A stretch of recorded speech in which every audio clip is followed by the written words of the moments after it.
Нэмэлтгэнүү та бүхэнд энэ өдрийн мэндийг хүргэе. Канта подкастын маань ээлж дугаар та бүхэнд хүрэхэд бэлэн болоод байна. Би хөтлөгч Батбаяр байна. Би хөтлөгч Чатар байна. За, энэ удаагийн дугаарт маань Монгол Улсын их сургуулийн, хууль зүйн сургуулийн нийтийн эрх зүйн тэнхимийн багш, хуульч, Германы Шпайрын нийтийн захиргааны судалгааны хүрээлэнгийн зочин судлаач Мөнх Эрдэнэ багш маань оролцож байна. Танд энэ өдрийн мэндийг хүргэе. Та хоёртаа болон нийт сонсогч нартаа энэ өдрийн мэндийг хүргэе. Намайг урьсан бас баярлалаа. За баярлалаа. Завгүй ажлынхаа хажуугаар тийм ээ бидний цаг гаргаад ярилцж чад маш их баярлалаа. Тэгээ юун түрүүнд та өөрийнхөө долоорт товчхон танилцуулах үе те манай сонсогч нар. За тэгээ багш. За намайг Мөнх Эрдэнэ гэдэг те сая миний нэрийг хэлсэн. За багш нь бол Монгол Улсын их сургуулийн хууль зүйн сургуулийг эрх зүйн бакалавраар төгсөөд за тэгээд дараа нь бол Австри улсын Вений их сургуульд хууль зүйн ухааны магистрийн зэрэг хамгаалсан. За багш нь Вений их сургуульд бол ямар сэдвийн хүрээнд магистрийн зэрэг хамгаалсан бэ гэхээр олон улсын болон Европын эдийн засгийн эрх зүйн салбар. За тэр дотроо энэ гадаадын хөрөнгө оруулалтын эрх зүй, за нийтийн эрх зүйн аспектаар тийм ээ, хувийн биш нийтийн эрх зүйн аспектаар нь бол судалгаа хийж тэгээд магистрийн зэрэг хамгаалаад багш нь ирсэн. За тэгээд хизээ ирсэн бэ гэхээр 2014 он болохонд 2014 онд ирээд за 2015 оноос бол багш нь Монгол Улсын их сургуулийн хууль зүйн сургуульд эхлээд цагийн багшаар орсон юм. Багш нь бас сонирхолтой төвхтэй энэ их сургуультай амьдралын одоо мөр холбогдсон, зам мөр холбогдсон түүх маань их бас сонирхолтой. Юу гэхээр тухайн үед бол сургуулийн захирлаар бол манай иргэний эрх зүйн одоо нэртэй эрдэмтэн доктор Тэмүлэн багш ажиллаж исэн. Тэгээд сургалтын албаны эрхлэгч тухайн үед сургалтын алба байсан манай сургуультай сургалтын албаны эрхлэгчээр одоо улсын дэд шүүхийн шүүгч болсон эрүүг эрх зүйн одоо эрдэмтэн доктор Амар Баясгалан багш ажиллаж исэн. За ингээд Тэмүлэн багш Амар Баясгалан багш хоёр бол хоёр маань бол надад санал тавиад чи одоо сургууль мастер хамгаалаад ирсэн. Тэгээд чиний одоо эзэмшсэн мэдлэг боловсрол чинь манай залуучуудад хэрэгтэй байна. Чи ажлын хажуугаар сургуультай цагийн багшаар ажиллаач гэдэг. Багш нь тухайн үед хаана ажилладаг байсан бэ гэхээр би Худалдаа хөгжлийн банкнд ажилладаг байсан байхгүй юу? Тэгээд Худалдаа хөгжлийн банк хуулийн газар би хуульч хийж ирсэн. Тэгээд би хоёр багш маань санал тавьсан болохоор би үгүй гэж хэлэх одоо боломж байхгүй. Тэгээд заа гэж тийгээд зөвшөөрөөд тэгээд багш нь яасан бэ гэхээр Монгол Улсын их сургуулийн хууль зүйн сургуульд цагийн багшаар эхлээд орж исэн төвхтэй. Тэгээд дараагийн жилд нь буюу 2016 оных нь яг одоо хичээлийн жилээс тийм ээ 9 сарын 1-ээс багш нь яг сургуульд үндсэн багшаар орж исэн. Тэгээ үндсэн багшаар орохдоо бас их сонирхолтой юу гэхээр би бол эхлээд цагийн багшаар хичээл орж байхдаа хувийн эрх зүйн тэнхимд байсан байхгүй юу? Ямар хичээл батн орж исэн бэхээр бизнесийн эрх зүйн хичээл орж исэн. Тэгээд нөгөө яг багшийн сонгож сургалт болоод ингээд оронтоо зарласан чинь яг хувийн эрх зүйн тэнхимд бол миний нөгөө сонирхож исэн судалгаа хийж исэн одоо багшийн оронтоо байгаагүй. Тэгээ ингээд харсан чинь нийт эрх зүйн тэнхимд оронтоо байдаг байхгүй юу? Тэгээд тэрийг шууд хараад багш нь за би бол оюутан багтаа бас ганц хувийн эрх зүй биш нийтийн эрх зүйдээ бас илүү сонирхолтой байсан юм багш нь оюутан багтаа. Тэгээ бакалаврын дипломын ажиллаа бол багш нь яг захиргааны процессын эрх зүйгээр бичижсэн. За миний багшийн удирдагчаар бол одоо улсын дэд шүүхийн захиргааны иргэн танхимын шүүгч доктор Банзрагч багш. Банзрагч багшаа тань хөлөө та хоёр. Тэгээ Банзрагч багш бол багшийг нь удирдахжсэн дипломын ажил. Тэгээ багшийн дипломын ажлын сэдэв ямар сэдэв байсан бэ гэхээр Монгол улсын захиргааны процессын эрх зүйдэх нэхэмжлийн төрлүүд тэдгээр тавигдах өөрчлөлт нөхцлүүдийг холбооны бүгд найрамд Герман улсын захиргааны шүүхийн тухай хуультай харьцуулах нь гэдэг ийм сэдэв багш нь дипломын ажилласан. Тэгээд тухайд бол манай Банзрагч багш бол үнэхээр одоо надад их дэмжлэг тусалцаа үзүүлж миний дипломын ажлыг маш сайхан тэгэл гаргаж удирдах тэгээд амжилттай хамгаалж ирсэн. Тэгээд тийм нөгөө суур байсан болохоор угаасаа нөгөө захиргааны эрх зүйд би дуртай одоо судалдаг ийм суур байсан болохоор надад ерөөсөө нөгөө одоо хууль зүйн сургуульд нийт эрх зүйн тэнхимд захиргааны эрх зүйн багшаар ороход бол ерөөсөө ямар ч тийм толгой өвдөх асуудал байгаагүй багш нь. За ингэж одоо багш болсон төвхтэй миний хувьд. Хуульч мэргэжлийг та яагаад сонгох болсон бэ? Нөгөө хуульч болоход одоо аливаа нэг мэргэжлийг сонгоход нөлөөлөх хүчин зүйл гэж байдаг шүү дээ. Таны хувьд эдээс хүчин зүйл юу байсан бэ? За баярлалаа. Бас гоё асуулт байна. Одоо нэлийн олон жилийн өмнөх түүхийг одоо тий эргэж санах шаардлагатай болж ш та одоо энэ нас хүрээнд. Тэгэхээр юу гэхээр багш нь бол яг үнэндээ бол хуульч болъё тий гэсэн чин одоо зорилго тийм чин хүсэл байгаагүй. Яг үнэндээ тухайд бол бид нар 10 жил байсан тий одоо 12 жил болсон. Бидний үед бол 10 жил байсан. 10 жил байхдаа багш нь ерөөсөө тийм хуульч болъё, ста би заавал хуульч болно гэсэн ийм ерөөсөө бодол надад байгаагүй. Би ямар одоо мэрэгчлэлтэн болъё гэж боддог байсан бэ гэхээр их сонирхолтой юу гэхээр хил шинжиллийн хүн болно гэж боддог өөрийгөө. За тэгээд хил шинжил дотроо бүр энэ гадаад хил шинжиллийн асуудлыг их сонирхдаг. Тэгээд тийм хил шинжиллийн эрдэмтэн болно, тэр чиглэлээр явна гэж би боддог байсан байхгүй юу. За тэгээ манай 10 жилийн Монгол хэл уран зохиол Монгол бичгийн багш бол одоо Монгол Улсын гараад багш Шагдарч уу гэдэг айгүй мундаг багш байсан. Манай багш одоо ч гэсэн байгаа манай багш минь. Тэгээд ингээд одоо ч гэсэн холбоотой байдаг. Тэгээд би одоо Шагдарч багштай их одоо багш нь их баярлаж тэр хүнийг их хүндэлж явдаг. Яг их тийм нөгөө хэл шинжилгээний талд сонирхолтой байсан болохоор айгүй тийм дэмждэг хүн байсан байхгүй юу. Тийм. Тэгээд байж ирсэн чинь ямар одоо үеийн гэртээ замаар энэ хойлж болох гэсэн чинь их аюу сонирхолтой бас. Би энэ түүх заримдаа оюутнуудаа чөлөөт цаг гаруул ингээ ярьдаг, заримдаа бас ярьж чаддгүй. Тэр одоо бас сонсоогүй хүмүүс бас нэг юм сонсох байх гэж бодоод бас ярих зөв бах гэж бодож байна. Түүх нийгмийн ухааны улсын олимпиад болдог шүү дээ. За тэрэнд ингээд би 9 дугаар ангид байсан. За манай 10 дугаар ангийн миний дээд ангид нэг одоо сурагчтай сурагч ингээд битгаар ингээд байсан байхгүй ингээ олимпиадад оролцсон гэд. За манай түүх нийгмийн ухааны багш бол манай анги даасан ахлах ангийг даасан багш долгорсон ингээд багш байсан. Яг нийгмийн ухааны багш. Тэгээд долгорсон багш маань биднийг бэлтгэдэг. Тэгээд 10 дугаар ангийн сурагч бол мэдээж тэр жилдээ тийм 10 дугаар ангийнхаа олимпиадад орно гэдэг ингээд бэлтгээд би дараагийнхын жилд нь бэлтгэжсэн баггүй юу. Тэгээд байжсэн чинь нэг өдөр маш үүрээр уц дугуурлаа манай гэрийн уц. Тэгээд уц дуураад ээж аваад яасан чи манай долгорсон багш ярьж байна. Тэгээ юу гэхээр над дээр өсөөл ганцхан л өгүүлбэр хэлсэн. Гяс хувцас өмсөд Баянгол дүүргийн Эрдмийн өргөө сургууль дээр хүрээд ир гэдэг байхгүй юу. Тэгээд би сурагч байсан юм чинь Google авчин үсттэй багш яг гарч. Тэгээд Google авчихсан чинь багш та одоо юу дүүргийн нийгмийн ухааны олимпиадад орно гэдэг байхгүй юу. Тэгээд би бүр гайхаад нөгөө нэг дөнгөж гэрээсээ босоод ирсэн юм чинь ямарч битгий байхгүй. Юу болсон бэ багш гэсэн чинь нөгөө бэлтгэжсэн сурагч маань бас хүндэтгүү үзэг шалтгаантай болоод тэгээ олимпиадад орч чадав. Тэгээ би тэр сурагчийн оронд нөгөө анги дэвшиж орж байгаа байхгүй юу. Тэгээ тухайн үе нөгөө олимпиадын журмаар угаасаа анги дэвшиж орох боломжтой байсан. Зөвшөөрөгддөг. Тэгээд би анги дэвшиж ороод тэр дүүргийн олимпиадад тусгай байр авчдгийг. За тэгээд тусгай байр орох чинь дээшээ нөгөө шат дахиад явна үстэй тий нийслэлийн олимпиад руу явчихсан. Нийслэлийн олимпиад авсан чинь би бас байр шагнал байр эзэлчихдэг байхгүй юу. Тэгээд улсын олимпиадад ирэх авчиж байгаа юм. Ингээд улсын олимпиадад орсон чинь багш нь улсын олимпиадад төрүүлсэн байхгүй юу. Нэлийн их сайн бэлдсэн л дээ. За ингээд улсын олимпиадад төрүүлсэн сурагчийг яадаг вэхээр одоо ч гэсэн тэр журам хэвээрээ баг гэж би бодож байна. Шууд Монгол Улсын их сургуулийн хуулийн сургуульд урилгаар тиймээс суралцах их хэмжээг олгодог. За ингээд багш нь тэр олимпиадад төрүүлээд улсын авраг болоод ингээд Монгол Улсын их сургуулийн хуулийн сургуультай шууд холбогдсон ийм түүхтэй. Багш нь бол ерөөсөө сурагч байхдаа би заавал хуульч болно гэж ерөөсөө боддог байсан.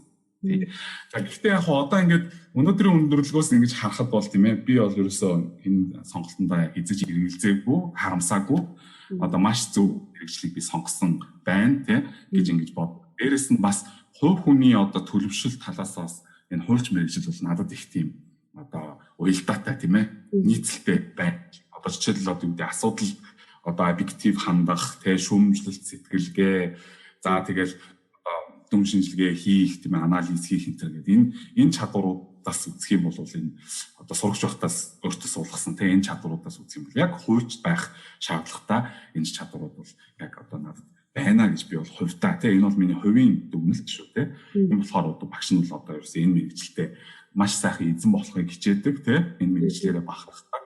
За тэгээ энэ мэргэжлийнхаа нэр хүндийг бас олон нийтэд өндөр төрөйг өргөж явах юмсан гэж ингэж дандаа боддог юм байна. За та ер нь оюутан наснда энэ ямар оюутан байсан бэ? Тэгээд энэ оюутнуудын хувьд нөгөө нэг ялангуяа хуулийн оюутнуудад эрүүгийн эрх зүй, тэ иргэний эрх зүй, захиргааны эрх зүй, үзүүл эрх зүй гэдэг ч юм байна. Нөгөө салбар эрх зүйгээ аль нэгээр нь илүү одоо мэрэгших ч юм уу, тэ дөрүүлэнгээр нь ингээд амьдралдаа гараад ингээд өмгөөлч юм уу, хууль зүйн үйлчлэгээ үзүүлээд явхад хүндрэлтэй тохиолдол байдаг гэж магадгүй. Ихэвчлэн оюутнуудын хувьд аль нэгэн салбар хэрэгцээ ингээд сонгоод явчихдаг.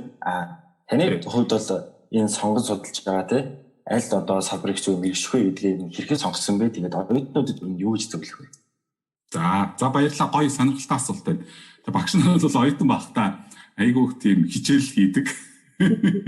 Маш их хичээл хийн. Ерөөсөө за үндсэндээ баг хичээл хийсээр байгаа л төгссөндөө яг нэг хэлэхэд бол 5 жил. Тэгээ анх хуульцсан сургуульд мүйсийн хуульцсан сургуульд ороход 5 жил гэж сонсоод тийм урт санагдчихсан, сонсогдчихсан.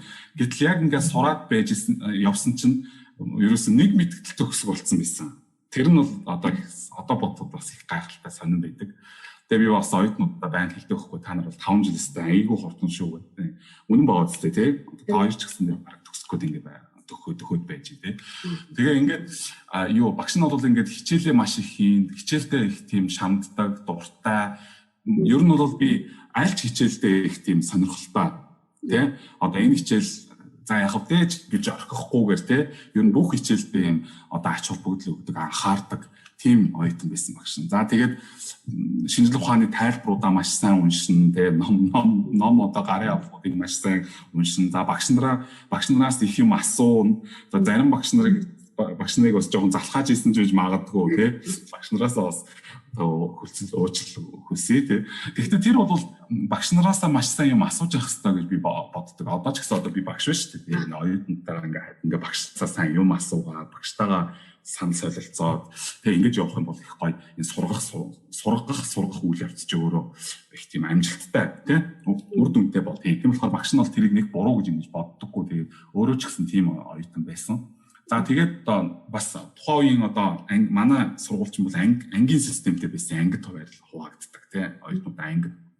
Тэгээ манай анги бол эхлээд бол эргэцэн 1-1 гэж байж байгаа дараа нь 2 дугаар курсээсээ нөгөө хилээрээ салаад ингээ би бол 2-3 дугаар бүрт шилжсэн. Ингээ 5-3 гэдэг 5-3 дугаар ангийг би төгссөн байхгүй юу. Тэгээд манай 5-3 ангийнхан бол маш их тийм нийтэж тэгээд дандаа одоо хамтдаа жишээлбэл одоо хичээлээ хийдэг. Тэгэл хичээл хийхдээ янз бүрийн хөгжилтэй юм ярина ус оюутан байсан болохоор за тэгээд хичээлийн холбогдлолтой юмнуудаа ч их сайн ярина. Тэгээд хоорондоо бие биентэйгээ санал бодлоо их солилцдог. Тийм гоё юм халуун дулаан уур амьсгалтай байсан байхгүй юу. Тэгээ одоо яг зүгээр миний ажиглаж байгаагаар одоо манаас ч нөгөө либерал арт гэдэг ийм систем шилжчихсэн гэдэг ингээ ангигүй болчлоо шүү дээ.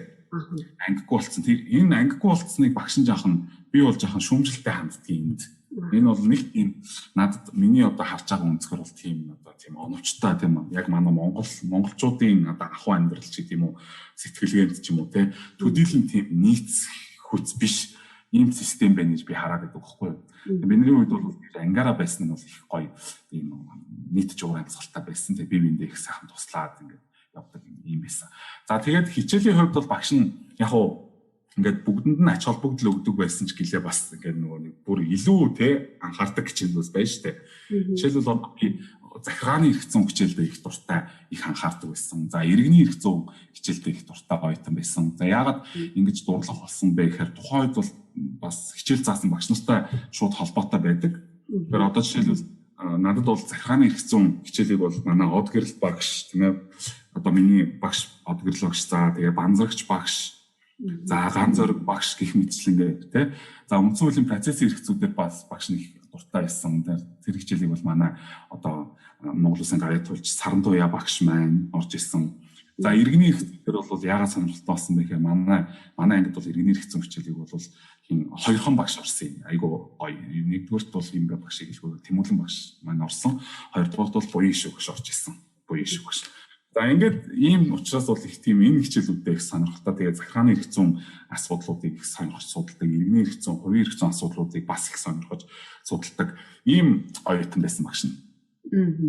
Одоо таны суралцаж байсан үеийн оюутнууд болон одоо одоогийн оюутнуудыг харьцуулж авч үзээд гол ялгаа нь юундэ байна гэж харж байгаа. Мөн нөгөө одоогийн оюутнуудын авууштай тал байгаа, бас шүүмжлэлтэй тал байгаа. Таны бодлоо. За бас их гоё асуулт байна тий. Багш нь одоо бас хичээл орж явахдаа ч гэсэн хаяа бол нэлийн энийг бас ярихыг хичээдэг.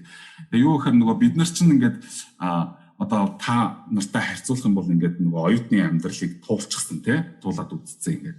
Учираас харьцуулалт хийх бүрэн боломжтой байж байгаа байхгүй юу? Мэдж байгаа учраас тий. Тэгээ ингээд харахад бол одооны оюутнууд бидний үеийн оюутнуудын хооронд бол бас их одоо ялгаанууд байна. Одоо жишээлбэл юу гэдэг орчин нөхцөл өгөгдлийн хувьд ч ялгаа байна тий. Тухайн оюутны одоо хувийн одоо хичээл зүтгэл тий. Хувийн одоо зан чанар хичээл зүтгэл төлөвшөлтөй холбоотой ялгаанууд ч бас харагдчихэв. За одоо жишээлбэл орчны өгөгдөлтэй холбоотой гэл ингээд аваад үзэхэд бид нарыг жишээлбэл оюутан байхад ерөөсөө ийм өнөөдөр их шиг юм технологи өндөр хөгжөөг байсан. Одоо бас ч уулан гайгүй шүү дээ одоо багш нь 15 6 жилийн өмнөхийг л ярьж байна. Анх оюутан болж байсан үе. За тэр үед бол одоо өнөөдөр шиг ингээд бие биентэйгээ шууд интернетээр харилцах нь бити хийл тий одоо баг лаптоп одоо хэрэгэлдэггүй байсан. Намайг одоо нэгдүгээр курст орж ирэхэд та нар боддоо нэгдүгээр курст орох лаптоп байхгүй байсан.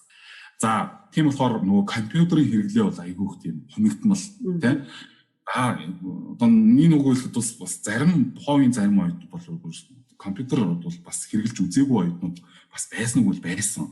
Нэгдүгээр хоёрдугаар одоо их сурвалж ном сурах бичиг тийм ээ одооны шиг ийм одоо бас харьцангуй хангалттай байсан гэвэл үгүй тухайд бас их ховор байсан. За гуравдугаарт энэ одоо хууль зүйн сургуулийн оюутнуудад хамгийн гол одоо багж зэвсэг бол энэ хууль гэдэг тийм ээ хууль нь ажилтдаг хууль дээр тулгуурч бодлогоудаа боддог тийм. Тэгээд тэнгууд ч нөгөө оюутнуудад хамгийн ихтэй их сурвалж юу гэдэг бол хууль хийсэн байхгүй тухай. Одоо ч гэсэн тийм байна. Гэтэл одоо яасан бэхээр тухай нөгөө legal info гэж байгаагүй. Одоо бол та нар бол маш амархан байна шүү дээ. Legal хичээл ерөөсөө тийм бүх хууль байна, бүх шийдвэр одоо тийм үндсүүлийн цэцэн шийдвэрүүд байна, засгийн газрын тогтоолууд байна. Бид нарыг оюутан байхад бол энэ систем байгаагүй. Бид нар яадаг байсан бэ? Хэвлэмэл одоо тийм хуулийг л хэрэгэлдэг. За тэгээд тэрийг олж авах гэж бол маш их одоо зовдөг тийм. Одоо их одоо тийм хүртээмж одоо муутай байсан. Хуулийн эмгэтгэлүүд бол маш их ховор. За гих мэтчингээр ийм орчны өгөгдөл бол ийм их саад бэрхшээлтэй байсан байхгүй юу? Бидний оюутнууд. Одоо бол та нар ингээд харьцуулаад үзэхэд та нар бол ерөөсөө уцтай л бол тийм ухаалаг уцтай л бол ер нь одоо баг бүх юм хийх гээд байгаа байхгүй юу? Хийж болохоор болцсон. Тийм. За энэ бол нэгдүгээрт маш их том харьцуулт болж байна. Тэгэхээр та нар манай сонсогч нар ч гэсэн их бодох хэрэгтэй. Ийм одоо тийм хангалттай боломжтой нөхцөл та нар сурж байгаа шүү гэдгийг дандаа ухамсарлах хэрэгтэй байхгүй юу? Тийм нэгдүгээр. За хоёрдугаарт энэ юу одоо өөрийгөө даажилж байгаа байдал энэ төр дээр бол багш нь жоохон одооны оюутнууд бас зарим талаараа шүүмжлэлтэй хандмаар санагдаад байдаг. Юу гэхээр би одоо түрүүн ярьсан юм дээр тулгуурлаа л да. Одоо биднэрт бол ингээд юм олддоггүйсэн гэж штэ. Тэгэхэд бол бид нар яадаг байсан бэхээр маш их тийм одоо тэрнийхээ төлөө тэрнийхээ хойноос явж ингэж зүтгэдэг байсан байхгүй юу? За тэр тайлбарыг олоод авчих юмсан, тэр хуулийг олоод авчих юмсан. Тэгээ энийг уншиж гэсэн, тэр номыг унших юмсан. Одоо нөгөө ухаалаг утсан дээр бүх юм байгаад багт чинь тий заримдаа одоо уншиж судалдаггүй багшийн өгсөн одоо даалгаврыг тийм ээ уншаад ирээрэй гэсэн өгүүллийг бүрэн уншдаггүй тий бэлэн байж ах чинь тэрийг одоо олоод тий унших одоо үйлдэл хийдэггүй ч гэдэг юм уу тий иймэрхүү юмнууд бол харагддаг тий яг бодит байдал дээр. Тийм болохоор зөв энэ бол юу гэж багш нь хэлэх гээд байна вэ гэхээр энэ бол яг дутагдaltaй тал мөн үгүй яг харахгүй мөн тий тэгэхээр энийг бол засах тий өөрийгөө өөрчлөх одоо бүрэн боломж хувь хүнд байж байгаа байхгүй юу тий тэгэхээр бол би юу гэж хэлэх гээд байна вэ гэхээр ийм боломжтой үед амьдарч байгаа учраас өөрийгөө дайчилж тий за би энийг мэдхийн төлөө явах хэвээр би энийг одоо ойлгохын төлөө тий унших хэвээр суух хэвээр гэдэг энэ ирмэлзэл энэ одоо хичээл зүтгэлээр өөрийгөө одоо цэнэглэх тий ингэж чадах юм бол одоо өнөөдөр бол баг хийж чадахгүй хийж мэдэхгүй юм баг байхгүй болчихлоо шүү дээ. Тэгээ энийг манай сонсогч нар бас анхаарасаа гэж би хүсэж байна.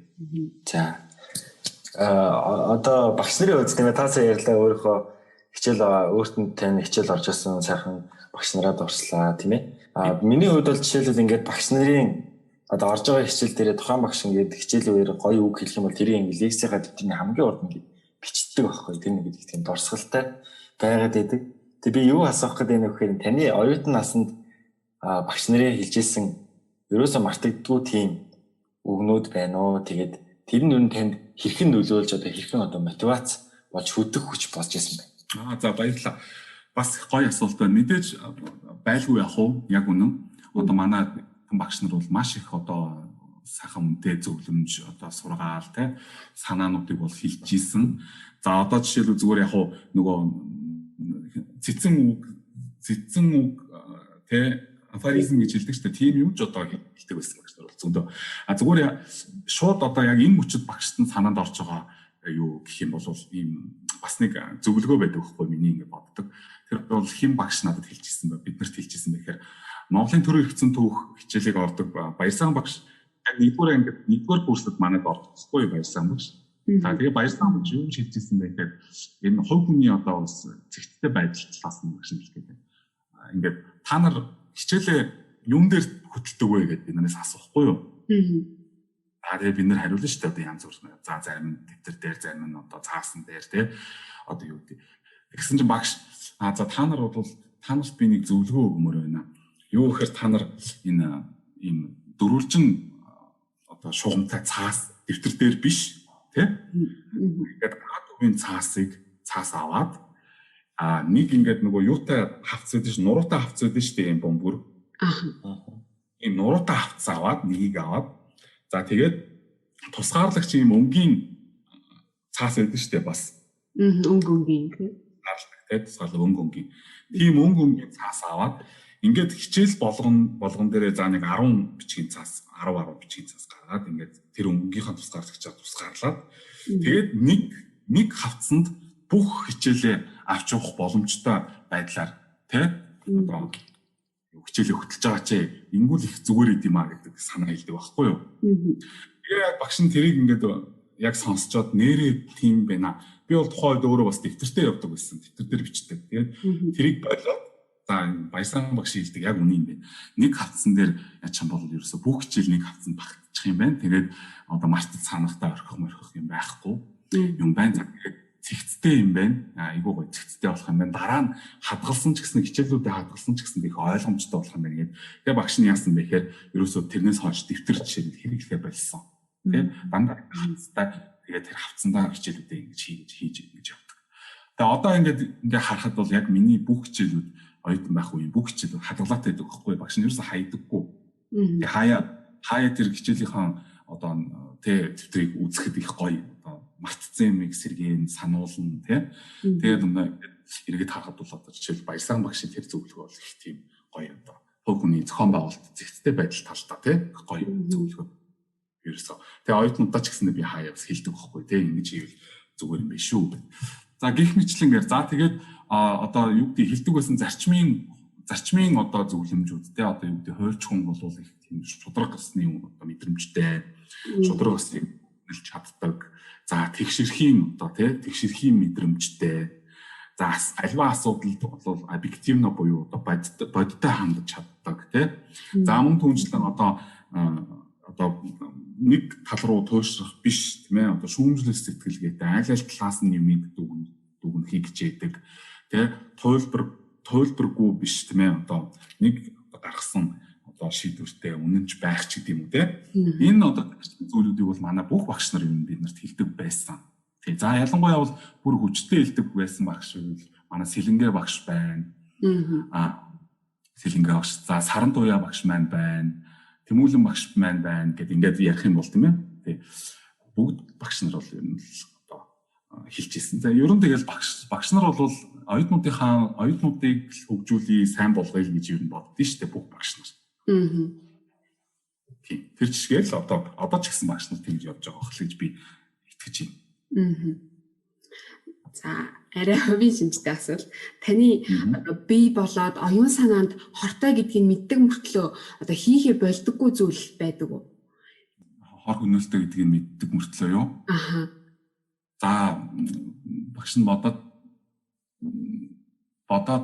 ер нь гайгүй юм байна шүү. Одоо жишээлбэл багш нь бол жишээ нь одоо тамхи ерөөсөө би татдаггүй багш нь. Яг энэ ч бол одоо бас их хортой шүү дээ тамхи ч маш хортой. За тамхи бол ерөөсөө багш нь татдаггүй.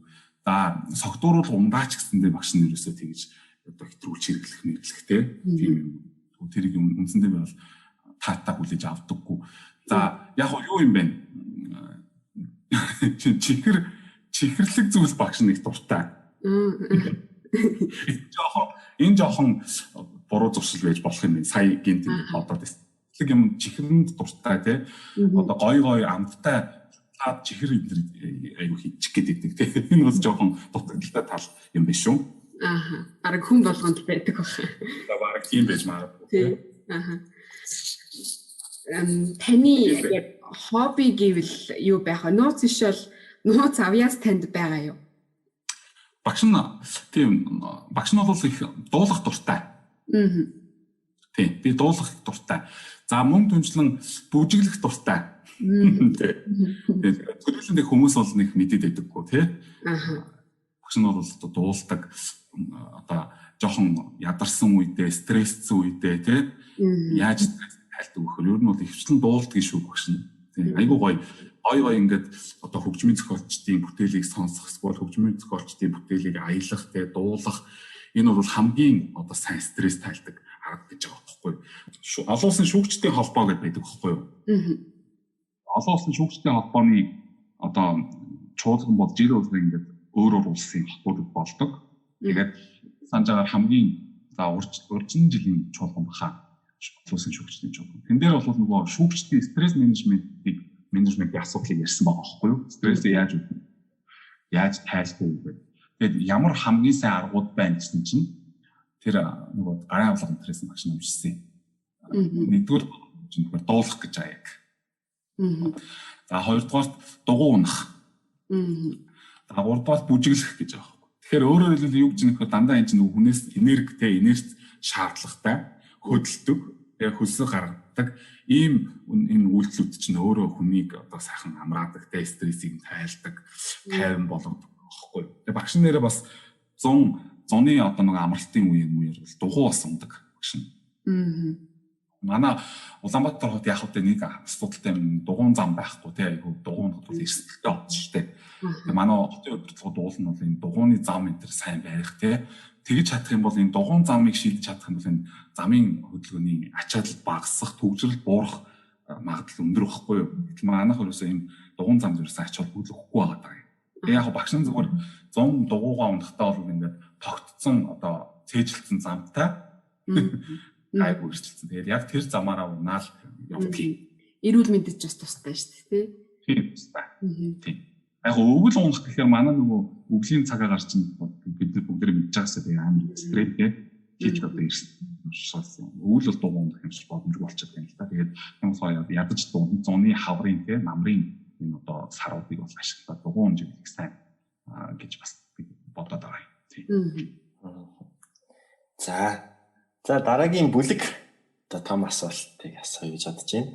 Ингээд ер нь гадаад орнд ингээд сурсан тийм ээ магистраар ч юм уу доктороо за бакалавраар ингээд сурсан хүмүүсээс ингээд гадаадад сурахад хамгийн хэцүү зүйл юу байсан бэ гэхээр юу гэдэг чинь тэнд байгаа орчин энд Монголд байгаа орчин хоёрын зөрүүний талаар яг ялгаатай зүйлсийг хилээд байдаг. Таны хувьд бол ингээд Монгол Улсын их сургуульд оюутан болж сураад тийм ээ бакалавраар сураад Австрийн Венийг сурвалж оюутнаас суралцахад одоо хамгийн том ялгаа юу байв? Юу хэцүү байв те?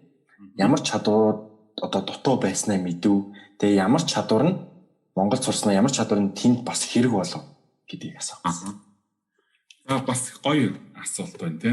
Багш нь болохоор би Венийг сурвалд очихоос өмнө бас Зальцбург хотод байсан. Австрийн Зальцбург хот. Зальцбург хотыг манайхан мэдэх байх гэж бодож байна. Юу гэхээр Моцарт гэдэг агуу хөгжмийн зохиолч байдаг шүү дээ. Моцартын төрсөн хот байхгүй Зальцбург.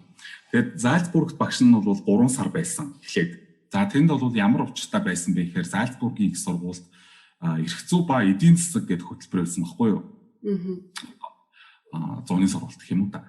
За тэгээд тэнд би сураад тэр эрх зүй ба эдийн засаг хөтөлбөртөө сураад за тэгээд энэ эрх зүй эдийн засаг хоёр яагаад зайлшгүй холбогддгийг бэ? Зайлшгүй холбогдох тэр үндслүүдийг айгуу сайн олж мэдэж авч чадсан байхгүй тэрийг одоо сургууль сураад тий. Тэгээ байж исэн чинь юу Венийг сургуульд мастрын хөтөлбөр зарлагдсан байхыг багш нь олж хараад тэгээд Венийг сургуульд нөгөө аплай юмнуудаа явуулаад хийгээд ингээд яасан чинь та тэнцсэн гэдэг хариу надад ирээд тэгээ багш нь Венийг сургуульд очсон. За тэгээ ер нь тэр Зальцбургт очиод ч тэр Венийг сургуульд очиод ч тэр ингээд одоо ажиглагдчихсэн зүйл бол юу гэхээр яг багш нь бол харьцангуй нөгөө одоо баг багтаа Герман энтерэд байж явж ирсэнтэй байсан болохоор тэр нөгөө Европын ахуй амьдралтэй Европ хүмүүсийн одоо сэтгэлгээний онцлог энэ дэрэг бол бас харьцангуй мэддэг байсан багш нь. Надад бол нөгөө цоо шин амар тийм огцсон одоо шоконд оруулах тийм юм бол харьцангуй гайгүй байсан гэсэн үг өөрөөр хэлбэл тийм. Зүгээр одоо яг ингээд эхнийхээ хичээлд суугаад ингээд лекцэндээ суугаад ингээд үзэхэд бол одоо мэдээж нөгөө хэн бүхэнд бол энэ толгордог гэж бодож чинь хэлний мэдлэгийн асуудал тийм. Хэлний мэдлэгээс гадна одоо юу гэмдэ нөгөө тухайн хэлийг бүр мөсөө өөрийн болгох асуудал дээр бол их бэрхшээл эхлээд тулгардаг. За одоо жишээлбэл эхний лекцэн дээр суухад л миний эхний лекц бол яг миний санаж байгаагаар бол яг юу байсан? Европын эрх зүйн удирдгал гэж хичээл байсан. Европын эрх зүйн удирдгал хичээл эхний лекцэн суухад л багш нь бол яг лекцийн одоо багшийн ярьж байгаа агуулгын тэгээ дөнгөж нэг 50% нь л ойлгож ирсэн. Тэгээд би юу гэж бодсон гэхээр за энэ би бол цаашдаа хэцүү юм байна да гэж бодоод байж манай нэг найз надад хэлдэг байхгүй юу гэхээр үгүй эхний угаасаа гадаад оюутнууд техникийн стандарт хийж байдгийн одоо зочирдсон байд юм аа тийм чи шантрах юм байхгүй одоо ингээд нэгэнт сургуульд ингээд тэнцээд ороод ирсэн юм чи суух тийм өстой тэгээд ингээд суугаал сонсоол ингээд хүмүүстэй харьцаар багшаас юм асуугаал ингээд яваад тэгвэл угаасаа чинь юу ойлгох байдал чинь нэмэгдэн. Тэгээ багш нь тэр найзлаа сонсчод за урам зориг аваад тэгээ цаашаа лекцэндээ суугаад ингээд яах вэ? Үнэхээр яасан бэхээр за 3 лекц эхлээд байна гэсэндээ чих онгоо гэж ярьдэн шүү дээ тийм. Онгоо тэгээд цаашдаа бол нэг одоо ойлгохгүй төвхтэй тийм бол тулгарч байгаа нэгдүгээр жишээлбэл. За хоёрдугаар одоо жишээлбэл тухайн одоо Австрийн багшийн ангид бол ганцхан Австри биш зөндөө орны оюутнууд байсан олон улсын тийм. Тэр оюутнуудыг ингээ харж байхад бол одоо их тийм сайхан чөлөөтэй. Чөлөөтэй одоо ярина өөрийнхөө үзэл бодлыг. Тийм. Багштай маш сайхан чөлөөтэй харилцсан. Тэгээ ингээд ярихдаа бол бас өөрийнхөө тэгээд гаргаж байгаа санааг, дэвшүүлж байгаа санааг тийм нотлох аргументуудыг маш сайн хэлнэ. Одоо яагаад би ингэж үзэж байгаа юм бэ? Нэгдүгээр ийм юм байгаа, ийм факт байгаа байхгүй даа ч гэдэг юм. Хоёрдугаарт ийм одоо артикл өгүүлэл би уншсан ч гэдэг юм. Тэгээ гуравдугаарт ийм статистикийн одоо судалгаа би дүгнэлт бол харсан ч гэдэг юм уу те. Ингээд дандаа нөгөө нэг одоо хувийн гэхээсээ илүүтэй хувийн байр суурь гэхээсээ илүүтэйгээр тэр өөрийнхөө дэвшүүлж байгаа хувийн санааг нотолсон бусад те их сурвалж аргументуудыг их сайн дэвшүүлж ярьдаг. Тэр чадвар бол багш нь хараад бол энэ бол манай монголчуудад те монгол оюутнуудад бас төдийлөн одоо сайн нэвтэрсэн те одоо суусан чадвар бол биш байна да гэж харж ирсэн. Харьцуулж харахад. Тэгээд одоо би юу гэж боддог вэ гэхээр яг энийг оюутнуудаа би байнга хэлдэг байхгүй юу. Тэгээд танаа курст ч гэсэн хичээл орж явахдаа багш нь хэлчихсэн баг гэж бодож байна. Ингээд маш сайн чөлөөтэй үзэл бодлоо илэрхийлэх ёстой тий. Тэгээд хаан үзэл санааг сайн сонсох ёстой. Одоо жишээлбэл олонхын барьж байгаа үзэл санаа тий үзэл баримтлал дандаа зөв байдаггүй. Тэрэн шиг цөөнхийн бодол санаа дандаа буруу гэсэн үг бас биш тий. Тийм учраас энэ тал талын одоо байр суурь, тал талын одоо үзэл санаа, үзэл баримтлалыг маш сайн сонсоод тэгээд нэгтлээд, тунгаагаад нэрийн чи юу лээ, тэр чи юу лээ гэж бодоод ингээд яг нөө хамгийн сүүлд нь хамгийн одоо оптималын тий оновчтой вариантаар асуудалд хандах, асуудал дэвшүүлж сурах нь бол одоо яг манай оюутнуудад бол бас тулгамцсан одоо эзэмших заашгүй эзэмших ёстой нэг чадвар байгаа байхгүй юу тий. За энийг бол багш нь их тийм хүчтэй хэлье гэж боддог. Тэгэхээр бусад асуудал дээр бол нэг тийм ялгаатай юм байхгүй дээ. Манай оюутнууд манай монголчууд ч бас нэг үе бодвол бас одоо өөрчлөгдөж бас тий хөгжиж штэ дэвшиж ийн урагшаага тий. Тэр нөгөө одоо баригдмал одоо гэх юм уу тий одоо баригдмал тий эсвэл одоо бас зарим талдаа хит туушрах гад байдаг тэр сэтгэлгээгээл одоо хязгаарлаж чадах юм бол тий одоо хүн бол хөгжиж чадна.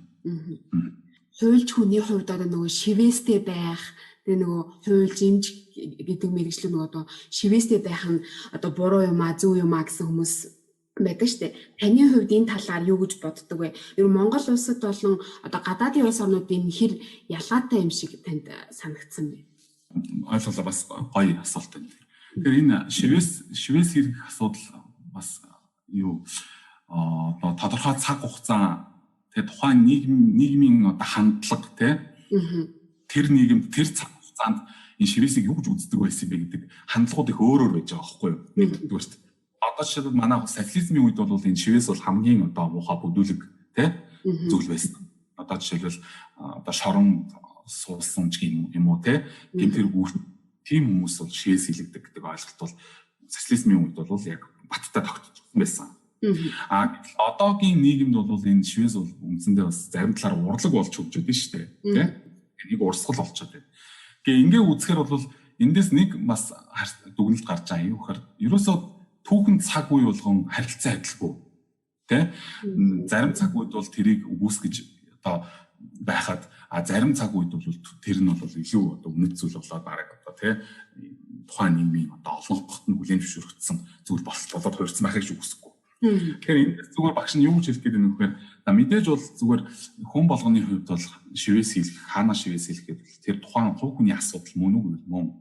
Гэхдээ энэ нөгөө төрийн албан хаагч нарын хувьд нийтийн алба гэж яриа л да. Нийтийн албанд ажиллаж байгаа. Нийтийн одоо сайн сайхны төлөө, нийтийн ашиг сонирхлын төлөө одоо зүтгэж одоо тэрний төлөө ажиллаж байгаа хүмүүсийн хувьд бол энэ шивэс бол бас зохимжгүй гэж үздэг хандлага бол бас түгээмэл давмгай байдаг.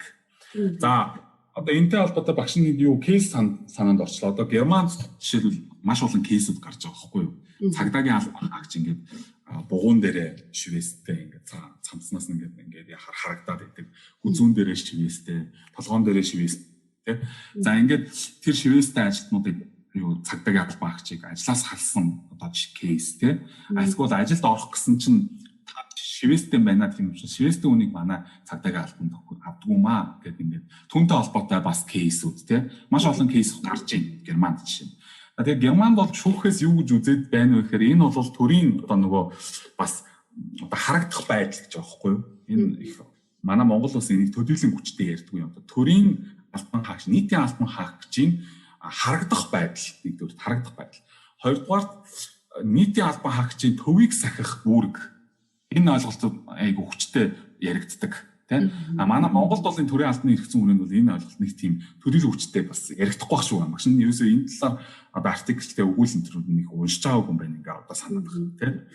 Тэгэхээр тэнд бол энэ үндэслэлээр одоо харагдах байдлын хувьд төвийг сахих үүргийн хувьд нийтийн албан хаагч бол энэ янз бүрийн биедээ өрмөц одоо шивээс бусдаас ялгагдах одоо бусдаас одоо ялгагдах шинжтэй юм дүрслэл хийж болохгүй. Энэ бол энэ харагдах байдлын одоо зарчим дээрээс нь төвийг сах зарчимд бол харшимаа гэсэн одоо шийдвэрүүдийг гаргасан одоо шүүхүүд бол нэлээд байна. Тэгэхээр багш нь бол би бол одоо хувь хүний хувьд ч гэсэндээ тэр бас хуульч мэрэгчлэлтний хувьд ч гэсэндээ тэр дүгнэлтийг бол үндэслэлтэй гэж ингэж үзэж байгаа. Нийтийн албанд ажиллаж байгаа хүмүүс бол нэг тэр одоо шивэс центр хийлгээд тах нь өөрөө тийм зохимжтой зүйл биш ээ гэж багш нь одоо хэлэх гээд байна. Дөрөвхөн дээрсэн шүү дээ нөө стресс менежментийн талаар ярьсан. Үүнтэй холбоотой бас нэг асуулт бид нар бэлдсэн байна. Тэний юу гэхээр аливаа мэргэжлэг хийхэд бол мэдээж ямар нэгэн байдлаар тодорхой хэмжээнд стресс үүсдэг гэж үздэг. Ялангуяа хуулийн салбарын хувьд бол одоо нэлээд стресстэй мэргэжил гэж ярьдаг тийм ээ. Тэгэхээр таны бодлоор юу яг энэ стресс гэж юу вэ? Тэгээд та үүнийг ер нь одоо ямар арга замаар хэрхэн даван туулдаг вэ? Нөгөө талаар энэ стресс менежмент гэдэг зүйлийг нь оюутан цагаасаа эхлээд ер нь өөртөө төлөвшүүлэх үү энэ дээр бид нар юуг анхаарах вэ? Таны хувьд ер нь энэ талын туршлага зөвлөмжүүд байвал хэлээч. За баярлалаа, гоё асуулт байна. Тэгэхээр юу байна л да? Одоо манай хуульч мэргэжил за тэр дотор одоо мэргэжсэн салбарууд гэх юм бол чиглэлүүд гэх юм бол одоо өгөөлөгч, шүүгч, прокурор юу гэдэг. За эдгээр бол ерөөсөө дандаа одоо ажлын онцлог нь юу вэ гэхээр ихвчлэн дандаа одоо гомдсон Хохирсон, зовсон, шаналсан хүмүүстэй ажилладаг байхгүй юу? Тэ? Одоо та хоёр ч гэсэндээ зах цухаас нь гадарлаж байгаа. Өөрөөр хэлбэл юу гэсэн үгээр за өмгөөлөгч байлаа гэж бодоход тэн дээр амар их баярлсан гоё байгаагаа хуваалцах гэж ирдэг хүн баг байдаггүй. Тэ? Өмгөөлөгч төр хин ирдэг вэ гэхээр хохирчихсан, за гэрээ байгуулсан чинь задилуулсан, лойвдуулсан. За эсвэл өөрийнхөө өмч хөрөнгийг алдчихсан, хууль бусаар алдчихсан, тэ? Үнэлгүй алдчихсан. За одоо юу гэдгийг хүч хэрхийлэлд өртсөн, тэ? Ийм одоо зовсон шаналсан хүмүүс ирдэг учраас өөрөө ажлын онцлог байна, тэ? Тийм учраас бол ерөөсөө стрессээс хол хөндөй байна гэсэн ойлголт үндсэндээ хуульч нарт баг байхгүй. Тэгээ ямар нэгэн байдлаар бол стресс үүсгэх нөхцөл байдал дотор тэ бид нар ажилладаг гэсэн үг. Тийм учраас эндээс улмал багш нь юу гэж хэлэх гээд байна вэ гэхээр ерөөсөө өөрийнхөө энэ сонгосон мэргэжлийн тийм ээ бас үйл ажиллагааныхаа онцлогийг бас та нар сайн ойлгох тэ ухамсарлах хэвээр. Ингэж чадах юм бол бас өөрийгөө энэ нь эргээд стрессээс хамгаалах тэ одоо дарамтнаас одоо өөрийгөө зайлуулах дархлаа гэж ярьдаг тэ дархлаа тогтооход бас хэрэг болдог. Тэгэхгүй манайхан яадаг вэхээр миний зүгээр зарим ажилласнаар айгүй сайхан нөгөө өөдрөгөөр төсөөлцөн тэ одоо ажлынхаа өөдрөгөөр төсөөлсөн. Тэгээд яг практик дээр гарсан чинь тэр төсөөллөөс нь маш өөр одоо их тийм аимшигтай гэх юм уу за хаалтан дээр аимшигтай. Ийм нөхцөл байдал ухтахаар нөгөө хүн чинь тэрийгэ дааж чадахгүй стресстэй. За энэ одоо би ямар мэрэгжил сонгоод авчваа, юу сонгоод авчваа. Энд ч одоо бурхан минь те ямар ажил болоод явчваа гэдэг ингээд эргээд энэ өөрөө стресс болоод хувирчдаг. Тийм болохоор бид нар багшийн хэлэх гээд байгаа санаа юу гэж юм бэхээр ямар ажил мэрэгжил сонгосон юм бэ? Миний мэрэгжил ч өөрөө онцлог нь юу юм бэ гэдгээ маш сайн ойлгоод гарчих юм бол тэр одоо дарамт стрессийг хэрхэн яаж өөрөөсөө ангижруулах вэ гэдгийг бас тодорхойлох боломжтой болчихж байгаа байхгүй юу? Тэгээд стресс одоо тайлах одоо хэд хэдэн зөндөө аргууд байна. Багш нь түрүүн бас зах цохоос нь хэлсэн тийм. Тэгэхээр ерөөсөө миний бодлоор бол хамгийн шилдэг арга бол стресстгүй байх ёстой шүү гэдэг энэ ухамсарыг л өөрийнхөө энэ одоо тархинд тийм оюун тархинд бол суулгах ёстой юм байлээ. Тэгэхгүй бол одоо яана энэ ч яана тэр ч яана тийм ч юм одоо ороод ирлээ энэ гэрээг хянах хэвээр за энэ гэрээ чи хэвээр бүүн алдаа завхрал байгаа даа гэл ингээл өөртөө ингээл дарамт учруулах юм бол тэгэл тэр дарамт чинь стресс болоо л. Тэгэхээр тэрний оронд за нэгдүгээрт би энийг хийнэ. За энд бол ийм ноцтой асуудал бол байгаа. Тэрийгээ өөрөө хүлээн зөвшөөрдөг. Зарим хүмүүс хүлээн зөвшөөрөхгүй байдаг байгаа байхгүй юу? Тэгэхээр тэр чинь өөрөө стресс болоод өрчиж байгаа. Хүлээн зөвшөөрнө нэгдүгээрт за энийг би эхэлж ингэж хийх хэрэгтэй байна. За тэрийг би тэр дараа нь тэдэнд хийнэ. Энэ цагийн дараа хийнэ ч гэдэг. За энийг хийхин тулд би одоо ийм юмнуудыг судалсан байх хэрэгтэй заавал. Тэгэх юм бол би бас харцангуй стресстгүйгээр одоо гаргалгаа гаргаж чадах юм байна ч гэдэг. Тэгэхээр өөрөөр хэлбэл юу гэсэн үг вэ? Нөгөө эрүүл саруул ухаанаар өөрөөгөө тэгж нөгөө зохиомл дарамтанд оруулахгүйгээр эрүүл саруул ухаанаар ингээд хандаад ажлынхаа энэ цаг төлөвлөлт бас стресс менежмент шүү. Цаг төлөвлөлтөө маш сайн хийгээд за юу хийх вэ гэдгээ тайван балмагдахгүйгээр тайван бодоод ингээд явах юм бол үндсэндээ стресстгүй бас одоо юмыг хийж бүтээх үр дүнд хүрэх бас боломж байдаг.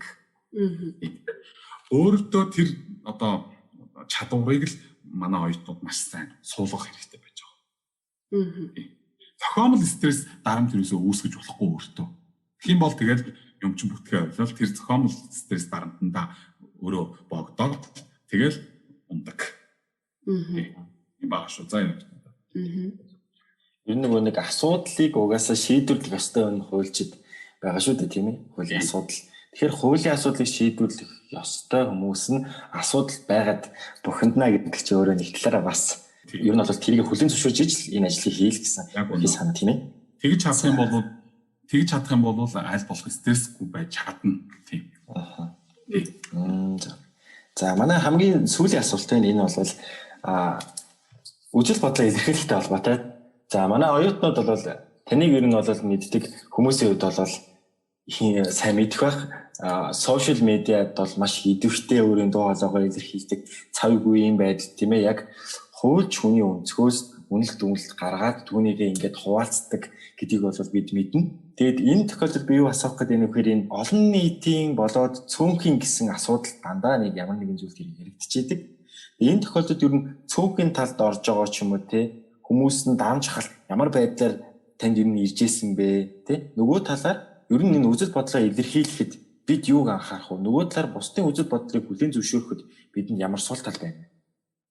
За бас их чухал асуулт байна. Баярлалаа.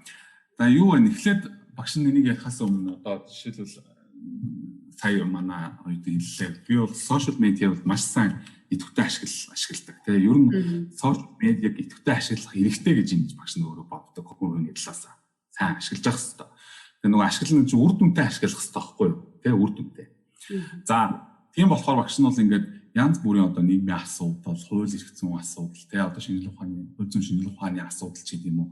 Энэ хүрээнд бол өөрийнхөө одоо байр суурь, санал онолыг бол ингэж бичиж за нийтлэхийг бол их тийм чухал ач холбогдолтой тооцож ингэж явдаг тий. За тэгээд энэ хүрээнд бол угаасаа энэ үзэл бодлоо илэрхийлэх энэ эрх чинь өөр эрх чөлөө чинь энэ манай сонгож авсан одоо ингэж сонгож аваад ингээд би байгуулах гэдэг энэ ардчилсан тий одоо иргэний хүмүүнлэг энэ нийгмийн ч өөрөө суур орсон үндсэн өөрөө энэ хүмүүсийн одоо үзэл бодлоо чөлөөтэй илэрхийлэх эрх чөлөөн дээр тогтож байгаа байхгүй юу? Одоо нэг хэсэг нь тэр мөн.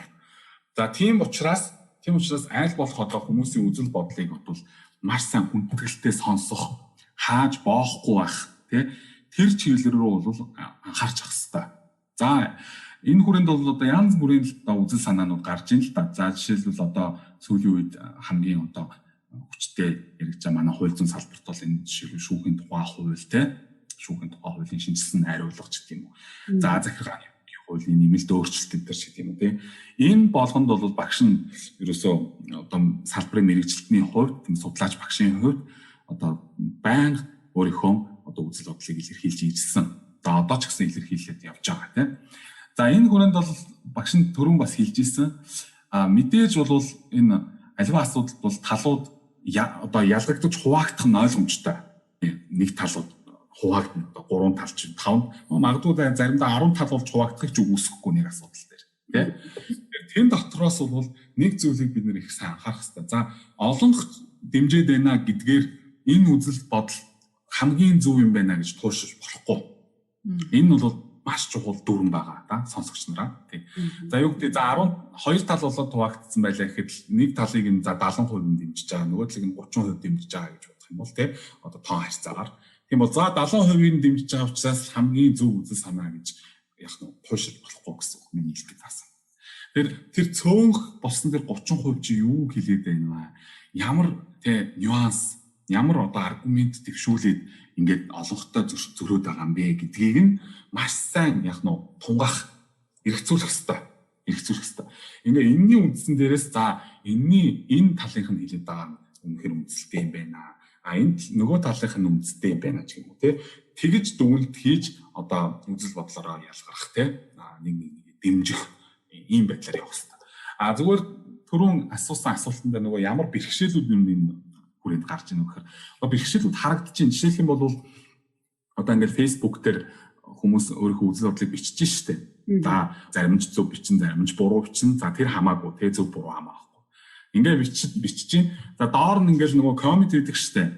Коммент хар юусэн ингээд амар одоо сонин те юу коммент байж байгаа байхгүй. Би бас хаяа ингээд найзуудынхаа бичсэн юм доор нь тэр коммент хардаг. Тэгээ харсангууд харин одоо авууштай миний коммент бичсэн постдор нэг тийм айхтар тийм амар тэг коммент бол нэг төрөл ирдэг.